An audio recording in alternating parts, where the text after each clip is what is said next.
വചനം കേൾക്കുമ്പോൾ, ദൈവത്തിന്റെ വചനം കേൾക്കുമ്പോൾ ആത്മാവിൽ അനുതാപം ഉണ്ടായിരിക്കുകയും എളിമയുള്ള ഒരു ഹൃദയത്തിന്റെ ഉടമകളായി നമ്മൾ മാറുകയും ചെയ്യണമെന്ന്.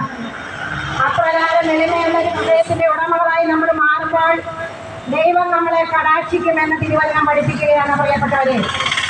അതേ ഉന്നതനായ ദൈവം ആകാശ സിംഹാസനങ്ങളിൽ ഇരുന്ന് ഭൂമിയിലേക്ക് താഴ്മയോടെ തന്റെ മക്കളുടെ ഹൃദയ വിചാരങ്ങളെ കുനിഞ്ഞു നോക്കുമ്പോൾ ഓർക്കുക പ്രിയപ്പെട്ടവരെ, ദൈവത്തിന്റെ അനുഗ്രഹവും ദൈവത്തിന്റെ സഹായവും നമ്മളെ ലക്ഷ്യം വെച്ചുകൊണ്ട് മുന്നോട്ട് പോകുന്ന ഒരു ജനമാണ് എങ്കിൽ ദൈവത്തിന്റെ മക്കളായ നമ്മൾ ഓരോരുത്തരും അപ്രകാരമായിരിക്കണമെന്ന് ദൈവമായ കർത്താവ് നമ്മളെ പഠിപ്പിക്കുമ്പോൾ നമ്മൾ നമ്മുടേതായ വഴികളിലൂടെ നടന്നു നീങ്ങി ദൈവത്തെ മറന്ന് ജീവിക്കുന്നവരായിരിക്കരുത് എന്ന് സങ്കീർത്തന ഭാഗങ്ങളിലൂടെ നമ്മളെ പഠിപ്പിക്കുന്ന കർത്താവിന്റെ വചനം വർഷിക്കപ്പെടുമ്പോൾ ദൈവസന്നിധിയിൽ എളിമയുള്ള ഹൃദയത്തോടും അനുതാപമുള്ള ഒരു ആത്മാവോടും കൂടി ആയിരിക്കണമെന്ന് വചനം പറയുന്നു.